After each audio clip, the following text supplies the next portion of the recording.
بسم الله الرحمن الرحيم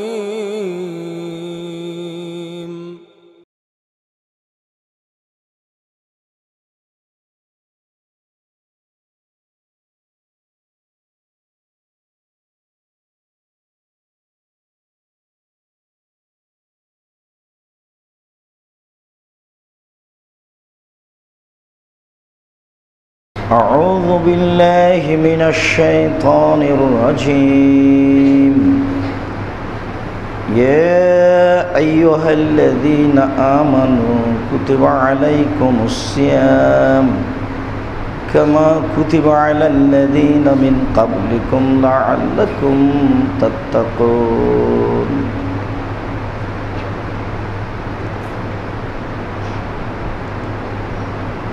عن أبي سعيد الخدري رضي الله تعالى عنه قال قال رسول الله صلى الله عليه وسلم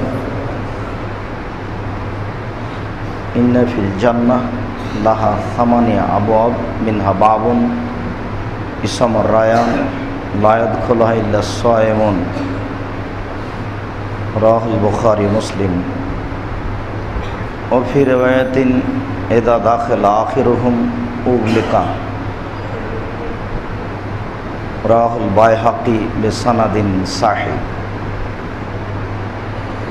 عن أمامة باهلي رضي الله تعالى عنه قال قلت لرسول الله صلى الله عليه وسلم مر بعمل فقال رسول الله صلى الله عليه وسلم عليك بالصوم فإنه لا مثل له وفي رواية عليك بالصوم فإنه لا عدل له رواه البيهقي بسند صحيح عن أبي سعيد الخدري رضي الله تعالى عنه قال قال رسول الله صلى الله عليه وسلم من صام يوما في سبيل الله بعد الله وجهه عن النار 70 خريفا رواه البيهقي وفي رواية رواه البخاري ومسلم সম্মানিত মসজিদের মুসল্লি, প্রশংসা আল্লাহর জন্য, শান্তি অবতীর্ণ হোক আল্লাহর রাসূলের উপর সাল্লাল্লাহু আলাইহি ওয়াসাল্লাম। আজ জুমার খুতবায় সংক্ষিপ্ত সময়ে বক্তব্যের বিষয় নফল সিয়াম। নফল সিয়াম সম্পর্কে গুরুত্বপূর্ণ তথ্যবহুল বিবরণের চেষ্টা করব ইনশাআল্লাহুল আজিজ। উল্লিখিত বিষয়ের সাথে সাথে আমাদের আরও কিছু দু একটি জরুরি কথা থাকতে পারে আলোচনার শেষের দিকে। বিষয়টি নির্ধারণের আমাদের আরও জরুরি প্রয়োজন যে বর্তমান মাসটি হচ্ছে রজব মাস। এক শ্রেণীর মানুষ, পুরুষ ও নারী, তারা বলছে রজব মাসে সিয়াম পালন করতে হবে। কারো বক্তব্য 27 রজব, কারো বক্তব্য রজবের প্রথম 10। যে যেভাবে সুবিধা মনে করছে সে সেভাবে বলে নিয়ে মুসলমানকে, মুসলিম পুরুষ নারীকে বিদআত এর উপরে আমল করার জন্য উদ্বুদ্ধ করছে, যা নাজায়েজ হারাম, যার ফলাফল জাহান্নাম। এই বিষয়ে আমরা স্পষ্ট করার চেষ্টা করব ইনশাআল্লাহুল আজিজ। আমাদের মনে রাখা ভালো হবে, সিয়াম শব্দের আভিধানিক অর্থ হচ্ছে বিরত থাকা। শরীয়তের পরিভাষায় ফজরের আজান থেকে নিয়ে সূর্য ডোবা পর্যন্ত খাওয়া পান করা, স্ত্রী মিলন, যাবতীয় অপছন্দ কথা ও কর্ম থেকে বিরত থাকার নাম সিয়াম। পক্ষান্তরে রোজা শব্দটির অর্থ হচ্ছে উপবাস থাকা। দুইটার মধ্যে কোনো সমতা নেই, অনেক অমিল। যা ভাবা প্রয়োজন মানুষ ভাবেও না, আমল করার প্রয়োজনও মনে করে না।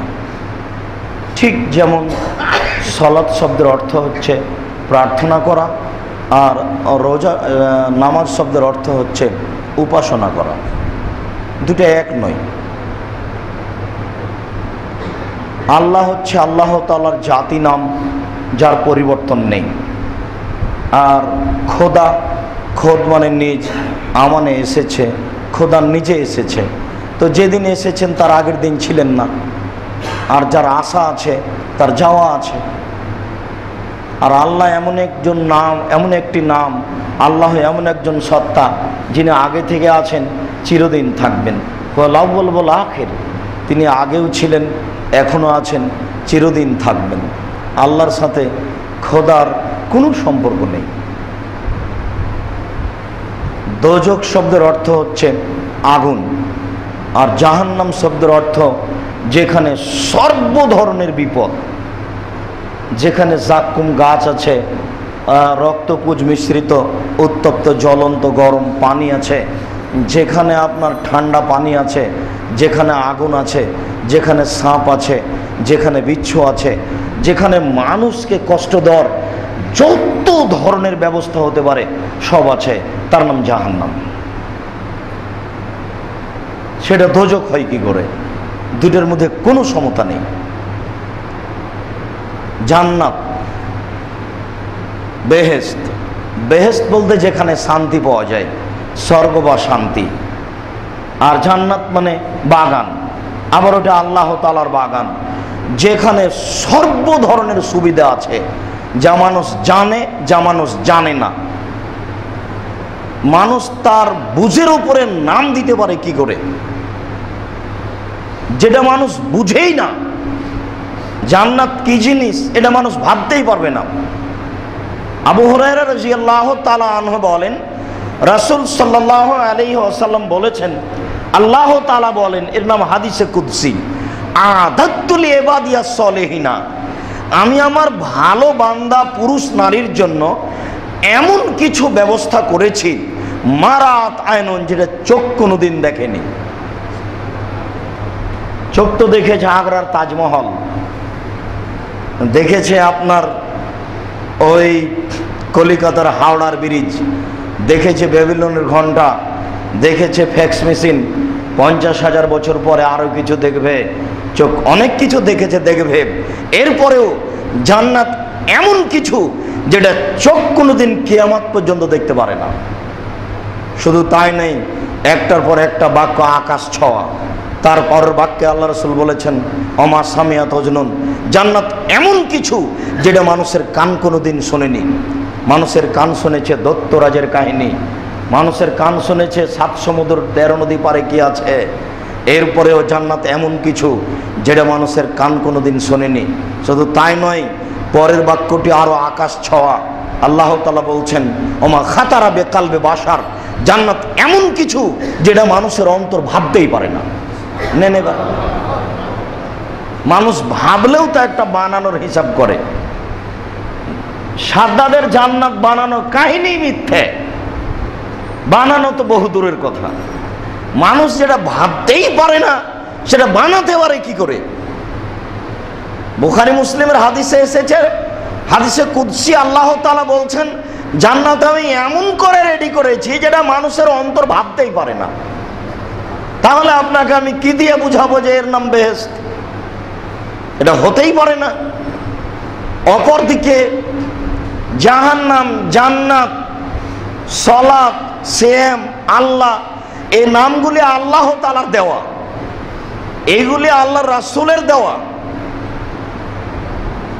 আর আপনাদের বিবেকের অবগতিতে আছে যে নাউনের পরিবর্তন হয় না। কোরআন বাংলাতেও কোরআন, কোরআন ইংরেজিতেও কোরআন, কোরআন উর্দুতেও কোরআন, নামের পরিবর্তন হয় না।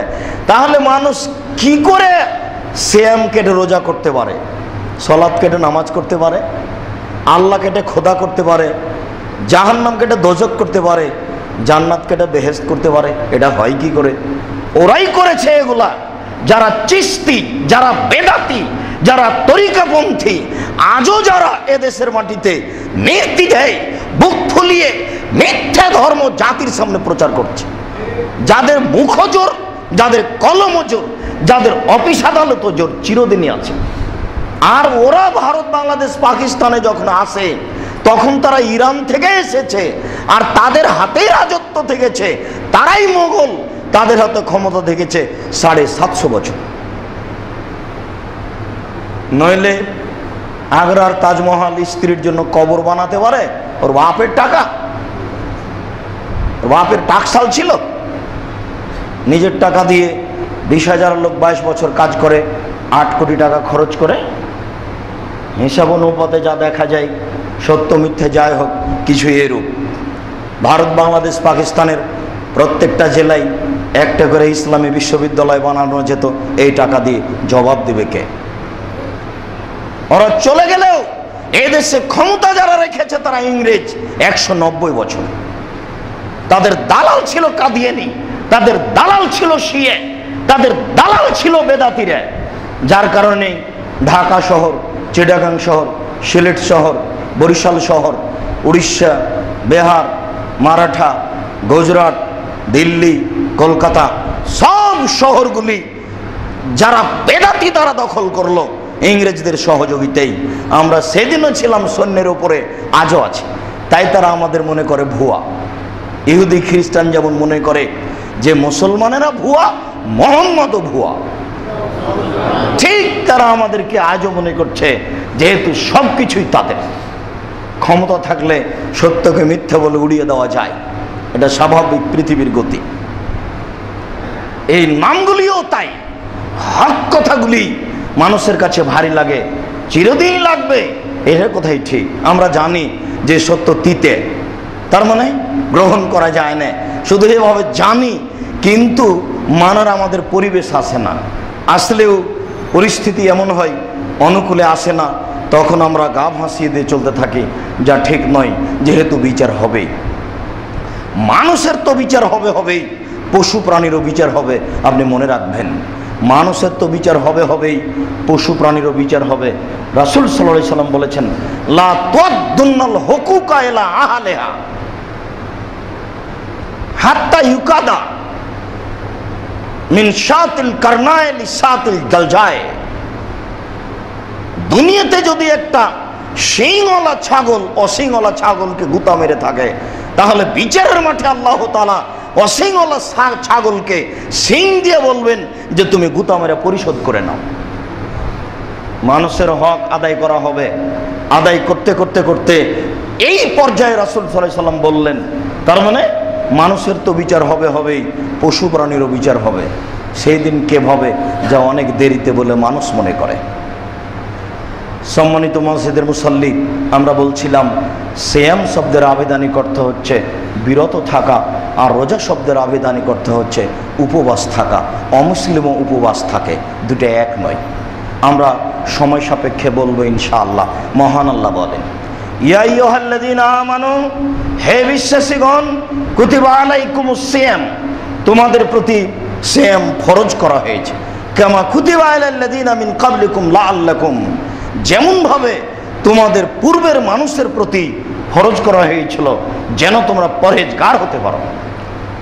বিবরণে ফরজ সিয়ামের কথা বলা হয়েছে, যদিচ আমাদের বিবরণ আজকের জন্য নফল সিয়াম।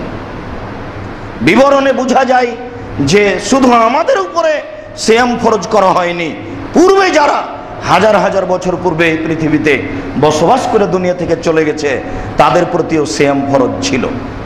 শেষে আল্লাহ তাআলা বলেছেন, এই ইবাদতটি পরহেজগার হওয়ার একটা বড় মাধ্যম। এক একটা ইবাদতের এক এক রকম গুণ আল্লাহ তাআলা উল্লেখ করেছেন। সালাতের গুণে আল্লাহ তাআলা বলেছেন যে এ দিয়ে মানুষ অশ্লীল কাজ থেকে বিরত থাকে, সালাত দিয়ে। আর সিয়ামের ব্যাপারে আল্লাহ তাআলা বলছেন, সিয়াম দিয়ে মানুষ পরহেজগার হয়, মুত্তাকি হয়, তাকওয়াশীল হয়। যদিচ আমরা বুঝতে পারছি না, কই রমজানের আগেও যা ছিলাম, পরেও তাই আছি, মধ্যেও তা আছি, বুঝতে পারি না। তার মানে আসলেই তো সিয়াম কি জিনিস বুঝি না, তো মানবো কি করে? যেহেতু বুঝি না, কাজে মানাও হয় না।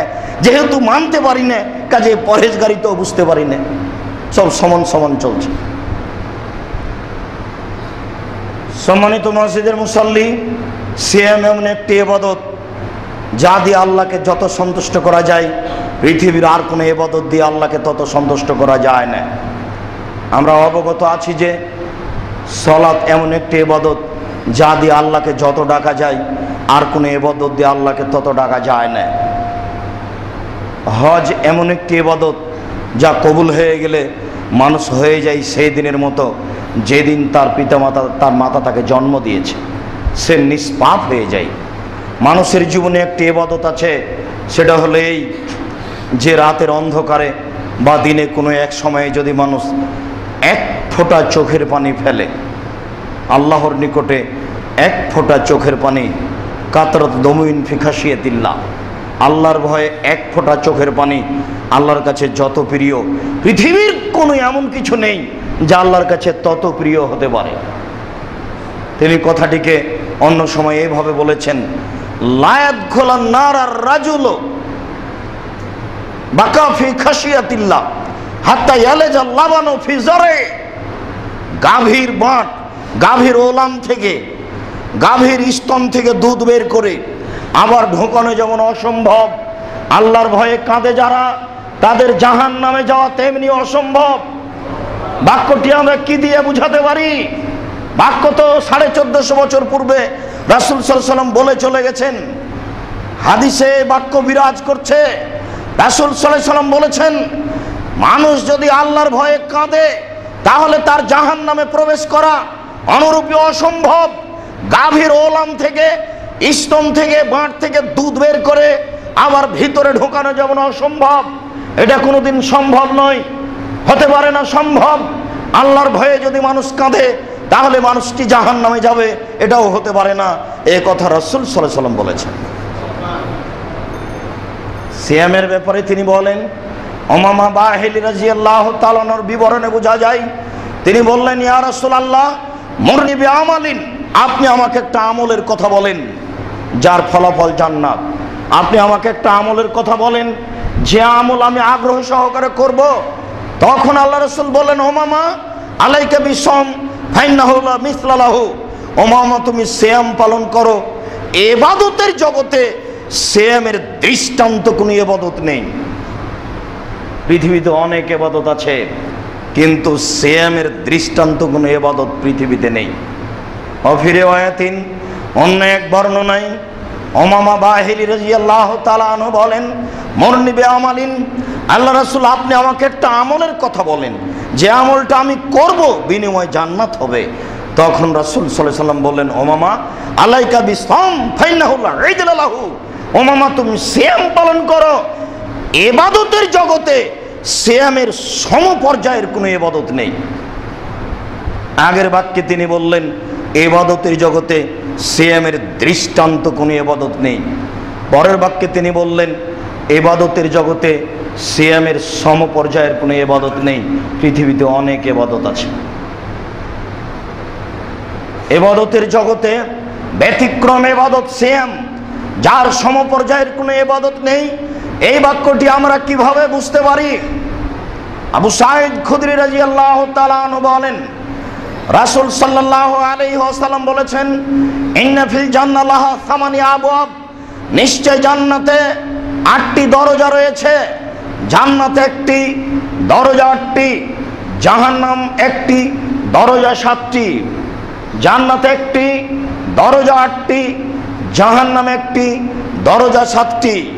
নিশ্চয় জান্নাতের 8টি দরজা রয়েছে। তার একটি দরজার নাম হচ্ছে রায়ান। রায়ান শব্দের অর্থ হচ্ছে পানি পান করে তৃপ্তি লাভ করা। তিনি বলেন, লা ইয়াদখুলুহা ইল্লা সায়িমুন, এই দরজা দিয়ে শুধুমাত্র সিয়াম পালনকারী প্রবেশ করতে পারে, আর কেউ নয়। এখনো অত্র হাদিস বুঝতে পারিনি। অন্য বর্ণনায় এই হাদিস এসেছে, রাসূল সাল্লাল্লাহু আলাইহি ওয়াসাল্লাম বললেন, ইজা দাখালা আখিরুহুম উগলিকা, সিয়াম পালনকারীর শেষ ব্যক্তি ঢুকে গেলে এই দরজা বন্ধ করা হবে। এই দরজা দিয়ে আর কোনো মানুষ প্রবেশ করতে পাবে না। বিষয়টি বুখারী মুসলিমের অন্য হাদিস থেকে এইভাবে বুঝতে থাকি, রাসূল সাল্লাল্লাহু আলাইহি ওয়াসাল্লাম বলেছেন, বিচারের মাঠে 8টি দরজা থেকে ফেরেশতাগণ ডাকবেন। যারা তাহাজ্জুদ পালন করে তাদের জন্য দরজা রয়েছে, যারা দান খায়রাত করে তাদের জন্য দরজা রয়েছে, যারা সিয়াম পালন করে তাদের জন্য দরজা রয়েছে, যারা হজ পালন করে তাদের জন্য দরজা রয়েছে।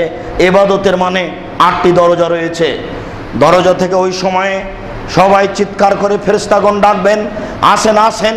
যারা হজ করেছেন এই দরজা দিয়ে আসেন, যারা দান করেছেন তারা এই দরজা দিয়ে আসেন, যারা সিয়াম পালন করেছেন তারা এই দরজা দিয়ে আসেন।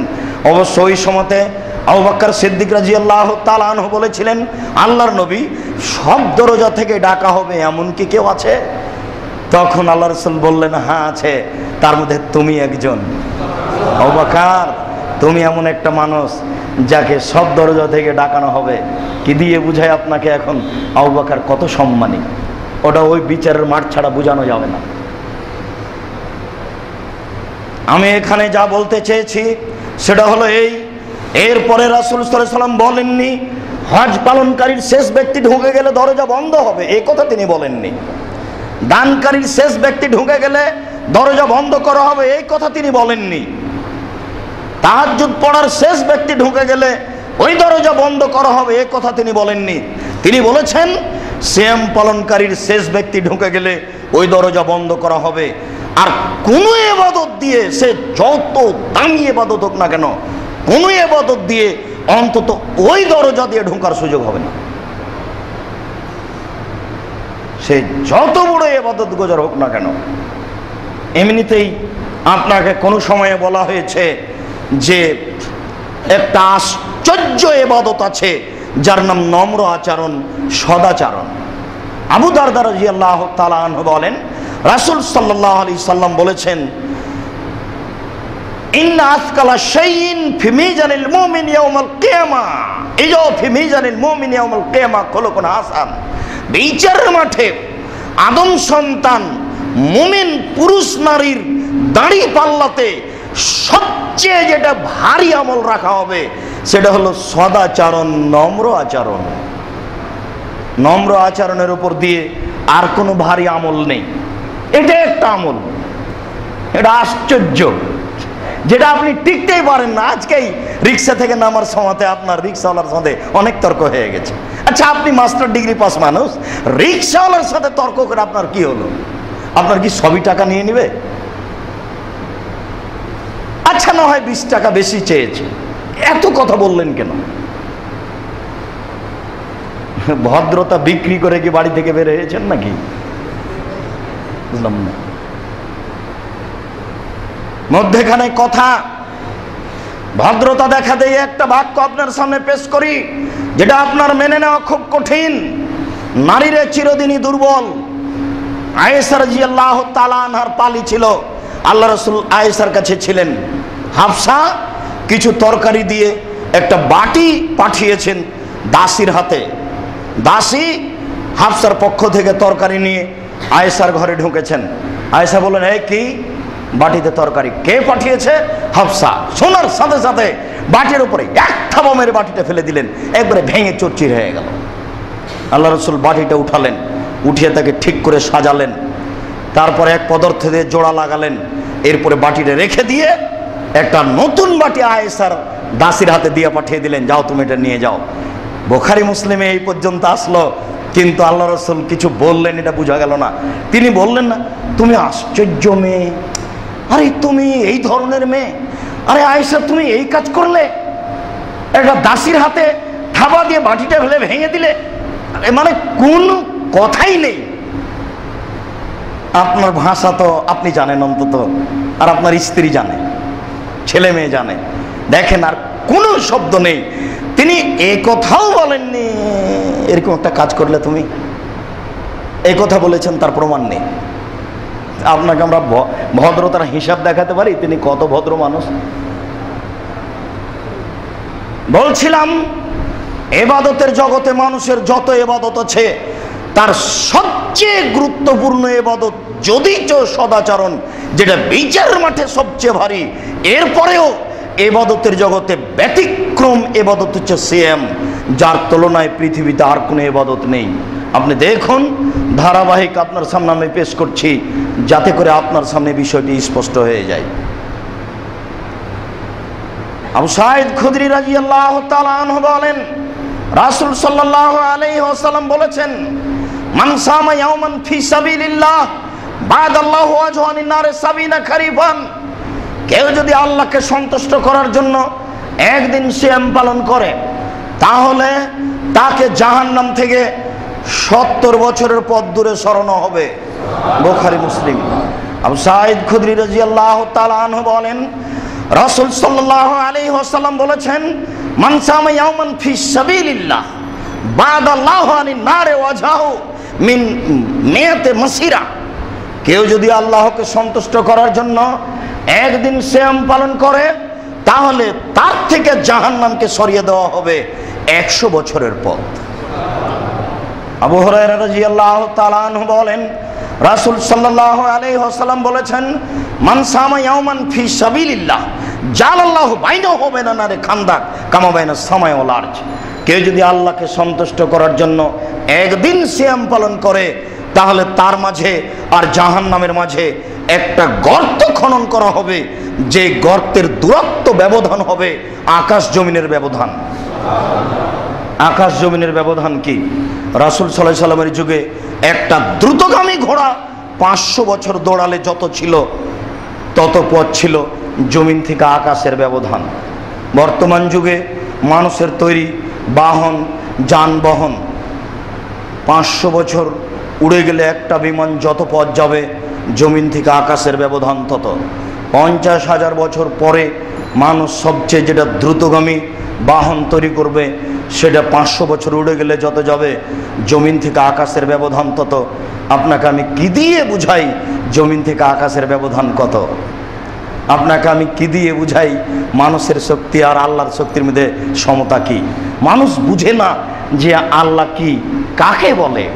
তাই তো রাসূল সাল্লাল্লাহু আলাইহি ওয়াসাল্লাম বলছেন, ওয়াল্লাযী নাফসি বিয়াদিহি, আল্লাহর কসম, আমি মুহাম্মদ আল্লাহর কসম করে বলছি, লাউ তালামুনা মা আলামু লা বাকাইতুম কাসীরা ওয়া লা যাহাদতুম কালিলা। আমি যেমন আল্লাহকে জানি, তোমরা যদি আল্লাহকে জানতে, আমি যেমন আল্লাহকে চিনি, তোমরা যদি আল্লাহকে চিনতে, আমি যেমন আল্লাহকে বুঝি, তোমরা যদি আল্লাহকে বুঝতে, তাহলে বেশি বেশি কাঁদতে, কম কম হাসতে। কই হাসার তো সময় আসেনি আমাদের। আপনার বয়স 50 বছর, একদিন রাতে কেঁদেছেন? আল্লাহর ভয় মনে পড়ে? দিন রাত হাসি, একবার বউ নিয়ে, একবার বেটি নিয়ে, একবার বান্ধবী নিয়ে, একবার ভাবির সাথে, একবার টিভি নিয়ে, দিন রাত কত হাসি। আপনি বুঝতে পারছেন না পৃথিবী হচ্ছে ধোলা খেলার জায়গা। এ তো শহরে বসবাস করেন, আপনাকে আমি ভালো করে বুঝাতে পারবো না। আমরা রাজশাহী চাঁপাইনবাবগঞ্জ পল্লীর মানুষ। বাচ্চারা রাস্তাতে বসে ধুলা এক জায়গাতে জমা করে পেশাব করে, তারপর ওই পেশাবের উপরে, ধুলার উপরে একটু করে লাথি মেরে দৌড়িয়ে পালিয়ে যায়। এটা যেমন পৃথিবী তেমন। বলেন তো, তার ধুলা জমা করে পেশাব করে ঘর বানানোর দাম কি আছে? যদি আল্লাহ তাআলা এর চেয়ে দুর্বল উদাহরণ পেশ করেছেন, সেটা বলেছেন মাকড়সার জাল হচ্ছে পৃথিবীতে সবচেয়ে দুর্বল ঘর। তা আপনি তো আর বুঝতে পারছেন না আল্লাহ কাকে বলে, কাঁদবেন কি করে? আল্লাহকে ভাবারও প্রয়োজন নেই, ভাবার সুযোগও নেই। যেদিনই পেটে বাচ্চা এসেছে সেদিনই স্বামী স্ত্রী ভাবছে কোন স্কুলে ভর্তি করা যাবে, ইংরেজি শেখাতে হবে ছেলেকে। 5 বছর বয়সে কোটি টাকা খরচ করে, মাথায় গোবর ঢুকেছে। 5 বছরের ছেলের পিছনে কোটি টাকা খরচ করে। 7 বছরের ছেলেকে বানাবে মাইকেল মধুসূদন দত্ত, অথচ ইংরেজি শিখেছে 40 বছর বয়সে। 50 বছর বয়সে লন্ডন গেছে। আপনি 7 বছরের ছেলেকে মাসে 50,000 টাকা খরচ করে এত কিছু শিখাতে চাইলেন কি করে? কি হিসেব? তার মানে মানুষ তো ইমান আমান বিক্রি করে তো খেয়েছে, বুদ্ধিও হারিয়ে দিয়েছে। এটা হয় কি করে? আপনি কি দিয়ে আল্লাহকে চিনবেন, কি দিয়ে আল্লাহকে বুঝবেন? কাজে এই ব্যবধান বুঝতে পারবেন না। জমিন থেকে আকাশের ব্যবধান কত মানুষ কোনোদিন হিসাব করতে পারবে না। জমিন থেকে আকাশের ব্যবধান কত মানুষ হিসাব করতে পারবে না। আল্লাহকে সন্তুষ্ট করার জন্য যদি একদিন সিয়াম পালন করে, তাহলে আল্লাহ তাকে জাহান্নাম থেকে কত দূরে সরিয়ে দেবেন। সত্যই যদি মানুষ জানতো, তাহলে সিয়াম পালন করার চেষ্টা করত। আব্দুল্লাহ ইবনে আমর রাদিয়াল্লাহু তাআলা আনহু বলেন, রাসূল সাল্লাল্লাহু আলাইহি ওয়াসাল্লাম বলেছেন, আস-সিয়ামু ওয়াল কুরআনু ইশফায়ানি ইয়াউমুল কিয়ামা। বিচারের মাঠে সিয়াম এবং কোরআন আপনার পক্ষে কথা বলবে। বিচারের মাঠ যদি বুঝাতে পারতাম, তাহলে আপনার পক্ষে কথা বলা বিষয়টি কত সুবিধাজনক আর কত উপকারী ব্যাপার এটা বুঝাতে পারতাম।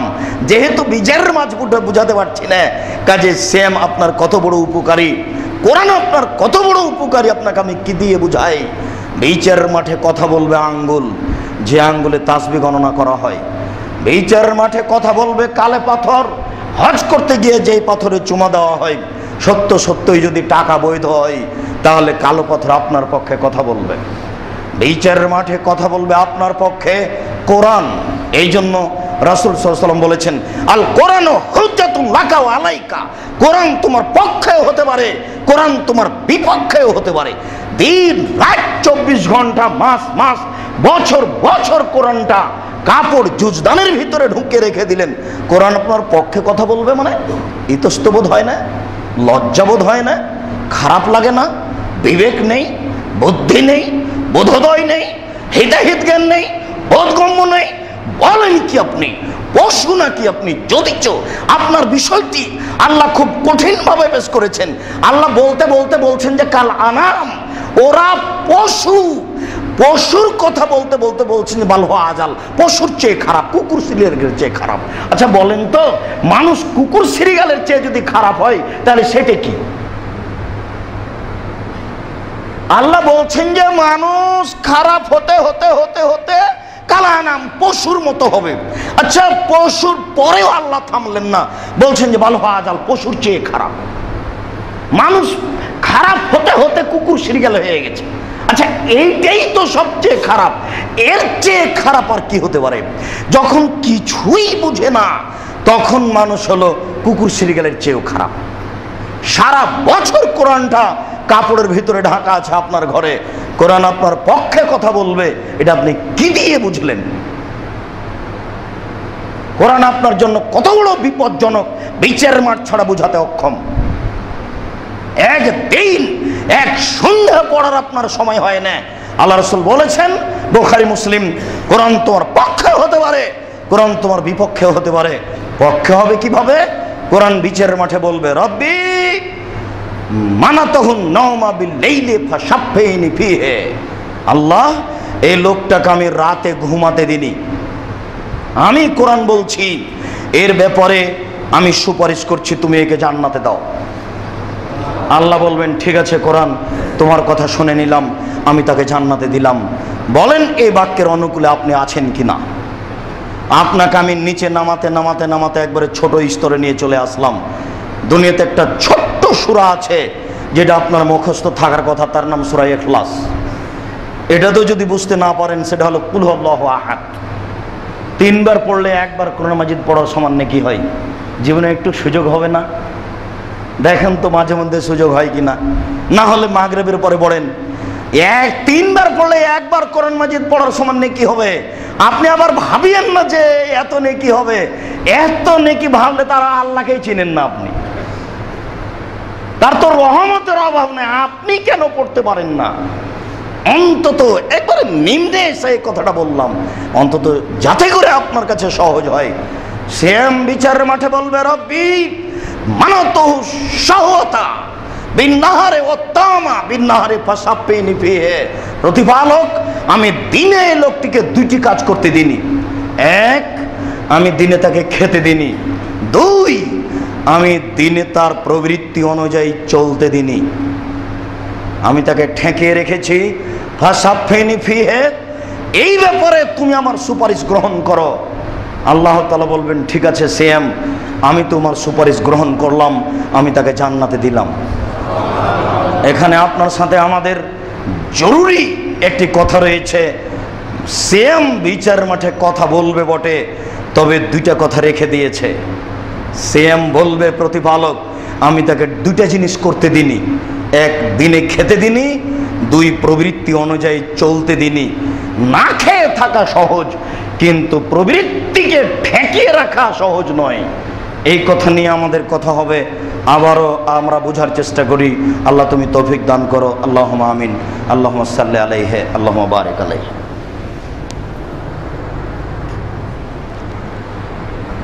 আলহামদুলিল্লাহ ওয়াহদা ওয়াসসালাতু ওয়াসসালামু আলা মান লা নবিয়্যা বা'দা। আবু হুরায়রা রাদিয়াল্লাহু তাআলা আনহু বলেন, রাসূল সাল্লাল্লাহু আলাইহি ওয়াসাল্লাম বলেছেন, কুল্লু বনি আদম ইয়াফুল হাসানাতু বিআসারি আমসালিহা কুল্লু আমাল ইবনে আদম ইয়াফুল হাসানাতু বিআসারি আমসালিহা ইলা সাবমিয়াত যাব। قال الله تعالى ইল্লা সাম ফাইন্নাহু লি ওয়া আনা আজজি বিহি।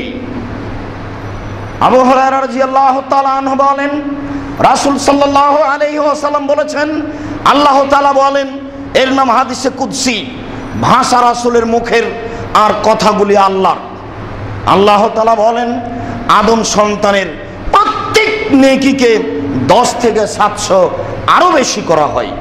যখনই আদম সন্তান কোনো নেকি করে, এক নেকি করলে আমি ফেরেশতাকে বলি 10 লিখো, এরপরে আমি বলি ওটা বাড়াতে থাকো 700 পর্যন্ত, তারপরে বলি আরো আরো আরো অনেক, বাড়াতেই থাকো। মানুষ যেমন ঘোড়ার বাচ্চা গরুর বাচ্চাকে খাওয়িয়ে লালন পালন করে বড় করে, আমি আদম সন্তানের নেকিকে এইভাবে বাড়াতে থাকি, এটা আমার কাজ। কাল আল্লাহ তাআলা, আল্লাহ তাআলা বলেন, ইল্লা সম, তবে সিয়াম এরকম নয়, সিয়াম পালন করে 2-1 নেকি পাওয়া যায় না, সিয়ামে নেকি নাই। আব্দুর রাজ্জাক সাহেব বলেন, কি কথা, সিয়ামে নেকি নাই মানে? জি, সিয়ামে এরকম কোনো নেকি নেই, 10, 5, 20 এরকম কোনো নেকি সিয়ামে নেই। আল্লাহ তাআলা বলছেন, ফাইন্নাহু লি, সিয়াম আমার ব্যাপার, প্রতিদান আমি দিব, সিয়াম আমার ব্যাপার, প্রতিদান আমি দিব। ঠান্ডা রাতে, গভীর রাতে বিছানা ত্যাগ করে ওযু করে তাহাজ্জুদ পড়া খুবই কঠিন। যতই কঠিন হোক না কেন, আল্লাহ কোনোদিন কিয়ামত পর্যন্ত বলবেন না যে প্রতিদান আমি দেব। তিনি বলবেন, এই ফেরেশতা, তাহাজ্জুদের নেকি তোমরাই লিখে দাও। কোটি টাকা দান করেন তবুও হবে না, কোনোদিন আল্লাহ বলবেন না দানের নেকিটা আমি লিখে দিই। তিনি বলবেন, ফেরেশতা, দানের নেকিটা তুমি লিখে দাও। বৈধ টাকা দিয়ে হজ করে নিষ্পাপ হয়ে গেলেন মায়ের প্রসবের মতো, এরপরে আল্লাহ ফেরেশতাকে বলবেন না, ফেরেশতাকে বলবেন নেকি তুমি লিখে দাও, নিজে বলবেন না যে হজের নেকিটা আমি নিজে লিখি। কি দিয়ে আপনাকে আমি বুঝাই সিয়াম কি জিনিস আর হজ তাহাজ্জুদ সাদকা কি জিনিস। আমি যদি বুঝাতে না পারি তাহলে এটা আমাদের ব্যর্থতা, জাতির সামনে আমরা সঠিকভাবে দিন পেশ করতে পারলাম না। আর যদি সত্য সত্যই বুঝাতে পারি তাহলে আল্লাহ তুমি তৌফিক দান করো, আল্লাহুম্মা আমিন। মানুষ যেন আমাদের কথা কবুল করে এবং সে অনুযায়ী চলার চেষ্টা করে। সম্মানিত মসজিদের মুসল্লি, আল্লাহ তাআলা এই কথাটা বললেন, কিন্তু এই কথার সাথে আর একটা কথা লাগিয়ে রেখেছেন, ওয়াইয়াদা তামাহু ওয়া শাহওয়াতাহু লিআজলি, আমার কারণেই তো সে 2টা জিনিস ছেড়েছে, এক খাদ্য ছেড়েছে, এক প্রবৃত্তি ছেড়েছে, এই জন্য আমি নিজে হাতে নেকি দেব। এরকম কোনো বাক্য সলাতের ব্যাপারে বলেননি, এরকম কোনো বাক্য হজের ব্যাপারে বলেননি, এরকম কোনো বাক্য দানের ব্যাপারে বলেননি, এরকম কোনো বাক্য যাকাতের ব্যাপারে বলেননি, এরকম কোনো বাক্য কান্নাকাটির ব্যাপারে বলেননি। শুধুমাত্র তিনি বলছেন আমি নিজ হাতে নেকি দিব। কেন? এর 2টি কারণ। একটি হচ্ছে আমার কারণে আমাকে সন্তুষ্ট করার জন্য খাদ্য ছেড়েছে, আর আমাকেই সন্তুষ্ট করার জন্য প্রবৃত্তিকে ত্যাগ করেছে। সম্মানিত মসজিদের মুসল্লি, প্রবৃত্তি কি জিনিস? আবু হুরায়রা রাদিয়াল্লাহু তাআলা আনহু বলেন, রাসূল সাল্লাল্লাহু আলাইহি সাল্লাম বলেছেন, সালাসাতুন মুহলিকাতুন, পৃথিবীতে 3টি জিনিস আছে যার ফলাফল ধ্বংস, মানুষ তা করলে ধ্বংস হবেই। তার একটি হচ্ছে সৌহন্যতা, কৃপণতাকে মেনে নেওয়া। কেউ যদি কৃপণ হয় তাহলে সে ধ্বংস হবেই। তাই তো রাসূল সাল্লাল্লাহু আলাইহি সাল্লাম বলেছেন, লা ইয়াদখুলুল জান্নাতা বাখিল, কৃপণ জান্নাতে যাবে না। তাই তো তিনি দিন রাত সালাতের সালামের পূর্বে সকাল সন্ধ্যায় বলতেন, আল্লাহুম্মা ইন্নী আউযু বিকা মিনাল বখল, হে আল্লাহ আমি তোমার কাছে কৃপণতা থেকে বাঁচতে চাই। আল্লাহ তুমি আমাকে কৃপণতা থেকে বাঁচাও, আল্লাহ তুমি আমাকে কৃপণতা থেকে বাঁচাও।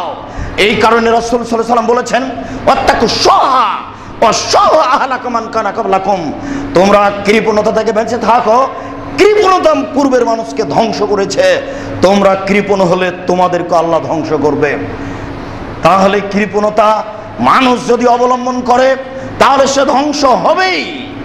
রাসূল সাল্লাল্লাহু আলাইহি সাল্লাম পরের বাক্যে বললেন, ওয়াহা মুত্তাবাউন, যে প্রবৃত্তিকে মেনে নেয় সে ধ্বংস হবেই। যে প্রবৃত্তিকে মেনে নেয় সে ধ্বংস হবেই, যে প্রবৃত্তিকে মেনে নেয় সে ধ্বংস হবেই। পরের বাক্যে তিনি বললেন, এই জাবুল মারিবে নফসিহি, যে আত্ম অহংকারী, অর্থ সম্পদ বিদ্যার অহংকার করে সে ধ্বংস হবেই। সম্মানিত মসজিদের মুসল্লি, আবু হুরায়রা রাদিয়াল্লাহু তাআলা আনহু বলেন, রাসূল সাল্লাল্লাহু আলাইহি ওয়াসাল্লাম বলেছেন, হুজবাতিন নার বিশাওয়াত হুজবাতিল জান্নাত বিল মাকারিহ, অবশ্যই অবশ্যই জাহান্নামকে ঘেরা আছে প্রবৃত্তি দ্বারা, অবশ্যই অবশ্যই জান্নাত ঘেরা আছে নিয়ম নীতি কষ্ট কেলেস দ্বারা। জিবরাইল জাহান্নাম দেখে আসো, জাহান্নাম দেখে এসে জিবরাইল বললেন, তোমার মর্যাদার কসম, তোমার ইজ্জতের কসম, তোমার সম্মানের কসম, জাহান্নামে কি কেউ যাবে? হায় হায় হায়, জাহান্নামের একদিকের আগুন আর একদিকের আগুনকে ঝাপটা মেরে ধরে খাচ্ছে, এখানে কে যাবে? জিবরাইল যাও, আবার জাহান্নাম দেখে আসো। আবার জাহান্নাম দেখে এসে জিবরাইল বলছেন, তোমার মর্যাদার কসম, তোমার ইজ্জতের কসম, তোমার সম্মানের কসম, জাহান্নামে যাবে না এমন কি কেউ আছে? তার মানে জাহান্নামকে প্রবৃত্তি দ্বারা ঘেরা আছে। প্রবৃত্তির বিরোধিতা কে করতে পারে এটা জিবরাইল বিশ্বাসই করেন না, সেজন্য বললেন সবাই যাবে। দেখি প্রবৃত্তির উল্টা চলতে পারে কে? সকালে আজকে দাড়ি চেঁচে এসেছেন, দাড়ি চাঁচা হচ্ছে মন মতো চলা, প্রবৃত্তিকে মেনে চলা। এখনো প্যান্টটা টাকানোর নিচে আছে, তার মানে আপনি প্রবৃত্তিকে মানেন, মন মতো চলেন। নির্দ্বিধায় সুদ খাচ্ছেন, ঘুষ দিচ্ছেন, তার মানে আপনি মন মতো চলেন, জাহান্নাম আছে ধরা। জোর করে জমি দখল করেছেন, দলীয় দাপট দেখিয়ে বাড়ি দখল করেছেন, জুয়াচ্চর। পরের বাপের জমি দখল করো, দলীয় দাপটে হিসাব পাও না, অতিরিক্ত সম্পত্তি নাকি? কাপুরুষের সন্তান কাপুরুষ, তোমার বোধোদয় নেই, তোমার বোধগম্য নেই, তোমার হিতাহিত জ্ঞান নেই, তুমি দলীয় দাপটে মানুষের বাড়ি দখল করো, রাস্তাঘাট বন্ধ করো, কাপুরুষ।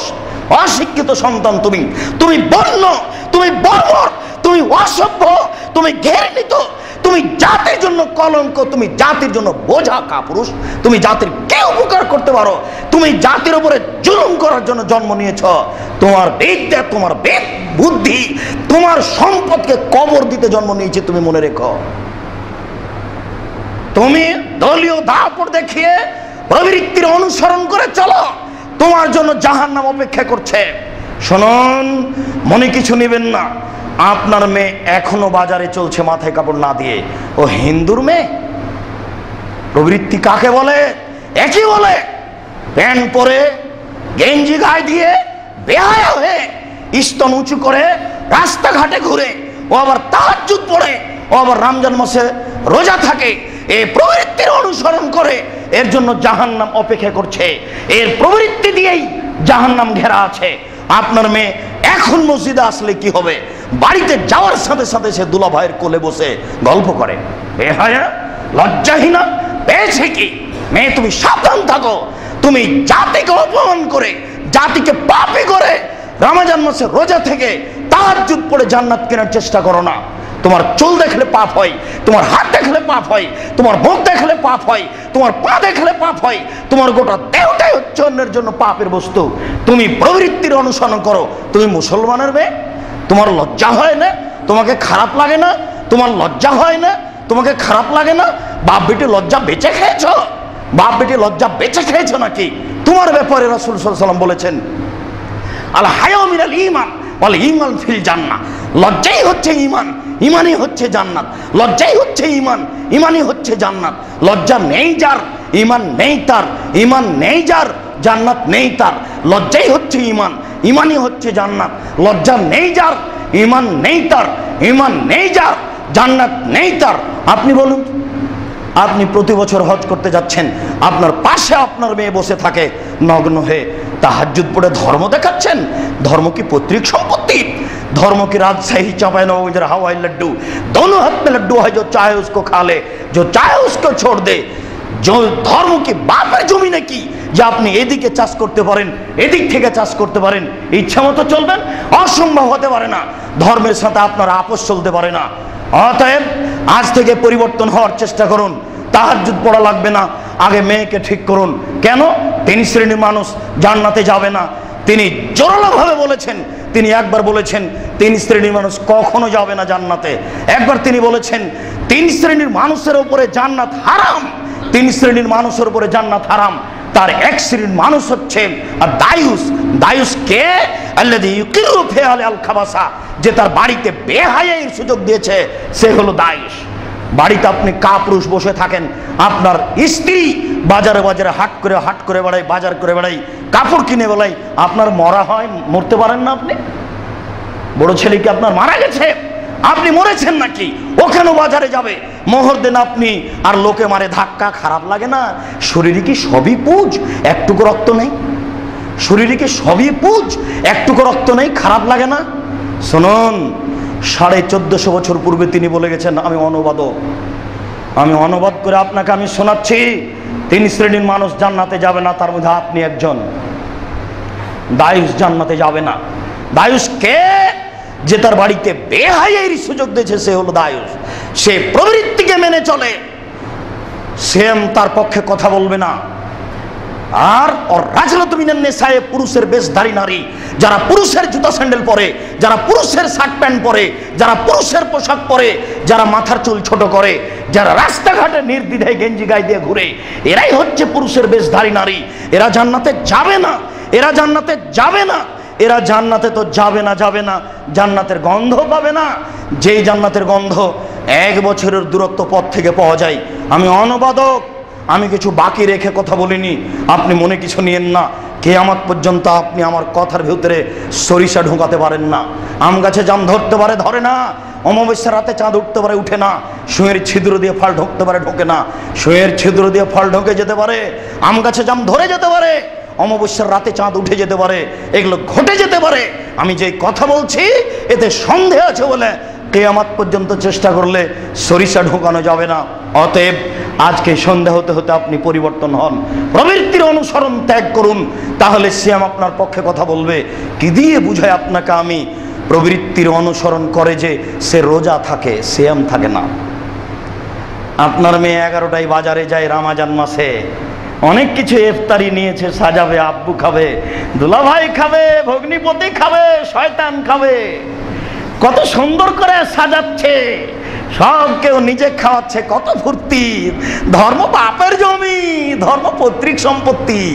এইভাবে রমজানের রোজা রেখে জান্নাত কিনতে চাইবে, হায় হিসাব পায় না যে এর জন্য জান্নাত নেই। রাসূল সাল্লাল্লাহু আলাইহি সাল্লাম 1450 বছর পূর্বে বলেছেন, আমার কথা ভারী মনে করলে কিছু আসে যায় না, আপনার পরিবর্তনের জন্য এসেছি। চাচ্ছি যে দিক দিয়ে কথা ঢুকবে আর এক দিক দিয়ে যেন বের হয়ে যায়, আর ছিদ্র হয়ে থাকে অন্তর 20 বছর অন্তত। তাহলে কথা আপনার মনে থাকবে, প্রবৃত্তির অনুসরণ করে জান্নাত পাওয়া যায় না। আল্লাহ তাআলা বলছেন, আমি তাকে নিজ হাতে জান্নাতে দেবই, আমি প্রতিদান দেবই। কেন? সে আমাকে সন্তুষ্ট করার জন্য 2টা কাজ ত্যাগ করেছে। 1 প্রবৃত্তি, 2 খাদ্য। আপনি বলুন, আপনি রোজা রাখেন না, সিয়াম রাখেন? সিয়াম মানে বিরত থাকা, আর রোজা মানে উপবাস থাকা। মিথ্যে কথায় ব্যবসা করেন, আপনি রোজা থাকেন, সিয়াম নয়। আপনার স্ত্রী ছোট ব্লাউজ পরে বাজারে ঘুরে, আপনার স্ত্রী রোজা থাকে, সিয়াম নয়। আপনার মেয়ে নগ্ন পোশাক পরে স্কুল কলেজে যায়, ও রোজা থাকে, সিয়াম নয়, ও উপবাস থাকে। হিন্দু উপবাস থাকে, ওইও নেকি পাবে না, এও নেকি পাবে না। সম্মানিত মসজিদের মুসল্লি, সিয়াম একটি ব্যতিক্রম ইবাদত। আপনি আল্লাহকে সন্তুষ্ট করার জন্য চেষ্টা করুন। আয়েশা রাদিয়াল্লাহু তাআলা আনহা বলেন, রাসূল সাল্লাল্লাহু আলাইহি সাল্লাম বৃহস্পতিবার এবং সোমবার সিয়াম পালন করতেন। আবু হুরায়রা রাদিয়াল্লাহু তাআলা আনহু বলেন, রাসূল সাল্লাল্লাহু আলাইহি সাল্লাম বলেছেন, তুরাজুল আমালু ইয়াউমুল খামিস ওয়াল ইসনাইন, মানুষের পাপ এবং নেকিকে বৃহস্পতিবার এবং সোমবার আল্লাহর কাছে পেশ করা হয়। আমার মনটা চায়, ওয়ায়ুরাজু আমালি ওয়া আনা সায়েম, আমার যখন আমল পেশ করা হবে তখন আল্লাহ দেখুক আমি সিয়াম আছি।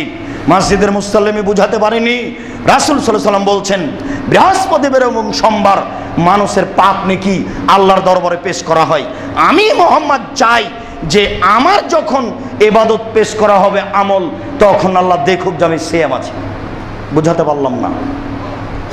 রাসূল সাল্লাল্লাহু আলাইহি সাল্লাম বলেন, বৃহস্পতিবার সোমবার সাপ্তাহিক রিপোর্ট পেশ করা হয়। আমি মোহাম্মদ চাই, আমার মনটা চাই, আমাকে ভালো লাগে। আমার যখন রিপোর্টটা দেখবে আল্লাহ, তখন দেখুক যে আমি সেম আছি। না, বুঝাতে পারলাম না। তার মানে আপনারও মন চাওয়া জরুরি। আপনিও বৃহস্পতিবার সোমবার সিয়াম পালন করেন। আবু হুরায়রা রাদিয়াল্লাহু তাআলা আনহু বলেন, রাসূল সাল্লাল্লাহু আলাইহি সাল্লাম বলেছেন, সালাসাতুন মিন কুল্লি শাহরিন কানা কা সিয়ামিদ দাহরি কুল্লিহি।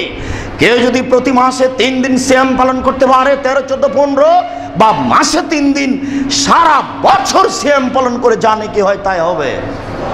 রাসূল সাল্লাল্লাহু আলাইহি সাল্লাম বলেন, আসিয়ামু ইয়াউমি আরাফা তাসবাল্লাহি আইয়ুকাফিরা সানাতাল্লাতি কাবলাহু সানাতাল্লাতি বাদাহু। কেউ যদি আরাফার দিন একদিন সিয়াম পালন করে, তাহলে 1 বছর আগেকার পাপ 1 বছর পরের পাপ ক্ষমা করা হবে। তিনি বলেন, সিয়ামু ইয়াউমি আশুরা আতাসবাল্লাহি ওয়াকাফিরা সানাতাল্লাতি কাবলাহু। কেউ যদি মুহররমের একদিন সিয়াম পালন করে, তাহলে বিগত 1 বছরের পাপ ক্ষমা করা হবে। তিনি বলেন, মান সামা রমাজান না সুমাত বাহু সিত্তান মিন শাওয়াল। কেউ যদি রমাজান মাসে সিয়াম পালন করে, তারপরে শাওয়ালের 6 দিন সিয়াম পালন করে, সারা বছর সিয়াম পালন করে জানে কি হয়। শাওয়ালের 6 দিন সিয়াম পালন করলে তাই নাকি হবে। উল্লেখ্য যে হাইজের কারণে, ঋতুর কারণে মহিলার যে রমাজানের রোজা ছুটে গেছে, সিয়াম ছুটে গেছে, এটা আগে করতে হবে, তারপরে শাওয়াল। এই কথা মিথ্যে। রমাজানে যে হাইজের কারণে সিয়াম ছুটে গেছে, সেদিন সারা বছরে করবে, জীবনে একদিন করবে। আর শাওয়ালটা শাওয়ালেই করতে হবে। অতএব যারা বলেছে আগে ফরজ তারপরে নফল, এই কথা মিথ্যা বলেছে। ওই হাইজের সিয়ামের জন্য বহু সময় আছে, আর শাওয়ালের সিয়াম শাওয়াল পার হলেই চলে যায়। কাজে এটা আগে করতে হবে। সম্মানিত মসজিদের মুসল্লি, বাৎসরিক রিপোর্ট পেশ করা হয় শাবান মাসে। রাসূল সাল্লাল্লাহু আলাইহি সাল্লামের জানা ছিল না সেই দিন কোন দিন, তাই তিনি পুরো শাবান সিয়াম পালন করতেন। আয়েশা রাদিয়াল্লাহু তাআলা আনহা বলেন, ইয়াসুম শাবানা কুল্লাহু। আল্লাহ রাসূল প্রায় পুরো শাবান সিয়াম পালন করতেন, শেষে 2-1 দিন বাদ দিতেন। উম্মু সালামা রাদিয়াল্লাহু তাআলা আনহা বলেন, লা ইয়াসুমু শাহরাইনি মুতাতাবিআইনি ইল্লা শাবান ও রমাজান। আল্লাহর নবী পুরো 2 মাস সিয়াম পালন করতেন না, তবে শাবান ও রমাজান, এই শাবান ও রমাজানের পুরো 2 মাস সিয়াম পালন করতেন, শেষে 2-1টা বাদ দিতেন। কেন? তার জানা ছিল না সেই দিন কোন দিন, যেদিন রিপোর্ট পেশ করা হবে 15ই শাবান। সেটা কিভাবে ভারত, বাংলাদেশ, পাকিস্তানের মাওলানারা জেনে নিল সেটা 15ই শাবান। তাই তারা কলকারখানা, অফিস আদালত, কোর্ট কাচারি, শিক্ষা প্রতিষ্ঠান সব কিছু বন্ধ করে রাতে গোসল করে আতর গোলাপ মেখে দিনে সিয়াম থাকে। এটা নগদ মিথ্যে। এরই নাম বিদআত। 15ই শাবান সিয়াম পালন করলে পাপ হবেই।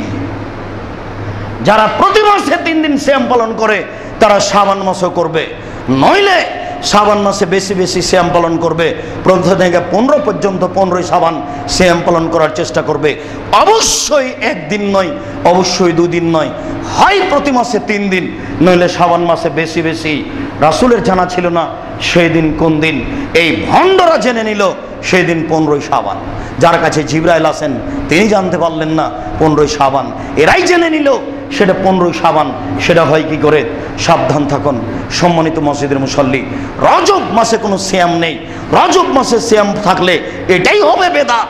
রজব মাসে সিয়াম থাকলে এটাই হবে বেদাত। পৃথিবীতে অনেক বেদাত আছে, তার এটা একটা বেদাত। 27শে রজব সিয়াম পালন করা একটা ভুয়া কথা, এটা বিদাত, এটা একটা মিথ্যে কথা, এটা বিদাত, একটা মিথ্যে কথা। রজব মাসে সিয়াম পালন করা থেকে বিরত থাকুন। আপনি আপনার মতো করবেন বৃহস্পতিবার, সোমবার, আপনি আপনার মতো করবেন প্রতি মাসে 3টে। এইভাবে আপনি সিয়াম পালন করে যান। বেশি করলে 2 দিন, 1 দিন করেন, 2 দিন এমনি থাকেন। তার চেয়ে বেশি করলে 1 দিন সিয়াম থাকেন, 1 দিন এমনি থাকেন। আর বেশি বেশি সিয়াম পালন করলে আপনার স্বাস্থ্য বেশি হবে না, আপনার স্ত্রী এরকম মোটা হবে না, সকালে এত হাঁটা লাগবে না। অভ্যাসে আসেন, সিয়াম বেশি করে পালন করেন, শরীর ঠিক হয়ে যাবে, ইবাদতও হবে, আল্লাহ সন্তুষ্ট হবেন, সুখ শান্তি পাবেন। রাসূলের দেওয়া নিয়মকে, আল্লাহর দেওয়া নিয়মকে মেনে চলুন। সম্মানিত মসজিদের মুসল্লি, আজকের জুমার শেষ হাদিসটি যেটি বলতে চেয়েছিলাম, বলেইছিলাম গত জুমায়, ভূমিকম্প হয় কেন? ভূমিকম্প হওয়ার 3টি কারণ। একটি কারণ হচ্ছে 3টি পাপের কারণে 3টি বিপদ আছে। 1 ভূমিকম্প, 2 আকার আকৃতি পরিবর্তন, সন্ধ্যায় ছিল মানুষ, সকালে হবে শুকুর বানর, হবেই। 3 সর্ব ধরনের সমস্যা নেমে আসবে পৃথিবীতে। মারামারি, হইচই, দাঙ্গা ভাঙা, জবে করা, অশান্তি অশান্তি সব জায়গায় নেমে আসবে। 3টি বিপদ। 1 ভূমিকম্প, 2 আকার আকৃতি পরিবর্তন, 3 সর্বধরনের সমস্যা। 3টি পাপের কারণে। 1 এজা সারেবুল খমরা, মানুষ যখন মদ খাবে। 2 জাহারাতিল কায়নাত, মেয়েরা যখন নাচবে। সব বাড়িতে মেয়ে নাচে। এই যে ঢাকা শহরে বসবাস করেন, আপনার বাড়িতে 5 তলা 30টা রুম আছে, সব ঘরেই যে বেটি ছেলে ল্যাংটা হয়ে নাচে। আপনি ভূমিকম্প হবে না এখন আপনি ভাবছেন কি?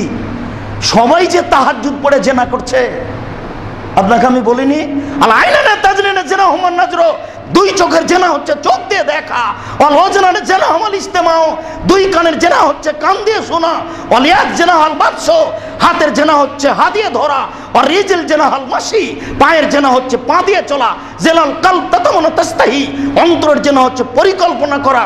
জেলাল লিসান নুতক, জিহ্বার জেনা হচ্ছে কথা বলা। আপনার মেয়েকে যদি আমি বেশ্যালয়ের মেয়ে প্রমাণ করতে না পারি, আমি জাতির সামনে বক্তব্য দেব না। রাসূল সাল্লাল্লাহু আলাইহি ওয়াসাল্লাম বলেছেন, ইন্নাল মারাতা ইজাস্তাতারাত, যখন কোনো মহিলা সাজসজ্জা গ্রহণ করে, ঠোঁটে লিপস্টিক মাখে, সুমা মারাত বিমাজলিসিন, তারপরে মানুষের পাশ দিয়ে হেঁটে যায়, ভাইয়া কেদা কেদা জানিয়ে ও ব্যভিচারণী, ও ব্যভিচারণী, ও ব্যভিচারণী। আমি অনুবাদক জনাব, 1450 বছর পূর্বে যা আরবি বলেছেন আমি অনুবাদ করে শোনালাম। আপনি বলুন আপনার মেয়ে ব্যভিচারণী কিনা। মেয়েরা যেদিন নাচবে, সব মোবাইলে মেয়ে নাচে, সব দোকানে মেয়ে নাচে, সব টিভিতে মেয়ে নাচে। ল্যাংটা মেয়ে, বেশ্যালয়ের মেয়ে। বেশ্যালয়ের মেয়েকে দেখে চক্ষু ঠান্ডা করে কলিজা জুড়িয়ে জান্নাতের মেয়ে ভোগ করতে চান, হিসাব পরিবর্তন করতে হবে এই মুহূর্তেই, কোনো সুযোগ নেই। হিসাব পরিবর্তন করে একে বন্ধ করে ইবাদত করার চেষ্টা করতে হবে। তারপরে 2, 3 জারাবুবিল মাজেব, যখন বাদ্যযন্ত্র বেশি হয়ে যাবে তখন ভূমিকম্প হবেই। 3টি পাপের কারণে ভূমিকম্প হয়। 1 মানুষ যখন নেশাদার দ্রব্য পান করে, বিড়ি, তামাক, জর্দা, সিগারেট, গুল, নেশাদার দ্রব্য খায়, পান করে, বিগত জমায় দেখে নেন। 2 মেয়েরা যখন নাচবে। 3 যখন বাদ্যযন্ত্র প্রকাশ পাবে, দেখেন সব দোকানে বাদ্যযন্ত্র, সব মোবাইলে বাদ্যযন্ত্র, সব ঘরে বাদ্যযন্ত্র। হেডমাস্টারের হেডমাস্টারই চলে না বাদ্যযন্ত্র ছাড়া। তাহলে আপনি বলুন ভূমিকম্প হবে না? ভূমিকম্প আরো হবে। আপনি ফিরে আসুন, অন্তত নিজেকে বাঁচান। আল্লাহ তুমি বড় দয়াশীল, তুমি বড় ক্ষমাশীল, তুমি বড় রহমতের মালিক, তুমি বড় শক্তিশালী। আমরা মানুষ, আমাদের ভুল ত্রুটি থাকতেই পারে। তুমি সর্বশক্তিমান। তুমি আমাদের জুমার খুতবার শেষে একটা আবেদন কবুল করো, আমাদের অন্তর পরিবর্তন করো। আল্লাহুম্মা তুমি আমাদের অন্তর পরিবর্তন করে তুমি আমাদেরকে তোমার রাসূলের পদ্ধতি অনুযায়ী চলার তৌফিক দান করো। আল্লাহুম্মা আমিন। এটা পথ যেন আমাদের জন্য সহজ হয়ে যায়, তুমি এটা কবুল করো। আল্লাহুম্মা আমিন। তোমার দরবারে আমরা সাক্ষী জানিয়ে বলছি, আশহাদু আল্লা ইলাহা ইল্লাল্লাহ ওয়া আশহাদু আন্না মুহাম্মাদুর রাসূলুল্লাহ। আমি সাক্ষ্য দিচ্ছি আল্লাহ ব্যতীত কোনো মাবুদ নেই, আর অন্তর থেকে সাক্ষ্য দিচ্ছি মুহাম্মদ আল্লাহ রাসূল। তুমি আমাদের দাবি কবুল করো, তুমি আমাদেরকে সঠিক পথে নিয়ে আসো। আল্লাহুম্মা আমিন। আমাদের যারা মারা গেছে তুমি তাদের কবরের শাস্তি মাফ করো। আমরা যারা অসুস্থ তুমি তাদের আরোগ্য দান করো। আমরা যারা বেঁচে আছি তুমি তাদেরকে তোমার রাসূলের পদ্ধতি অনুযায়ী চলার তৌফিক দান করো। এই দাবি, এই দাওয়া, এই দোয়া তোমার দরবারে রেখে আজকের জুমার সংক্ষিপ্ত খুতবা এখানে শেষ করলাম। সাল্লাল্লাহু আলাইহি ওয়াসাল্লাম।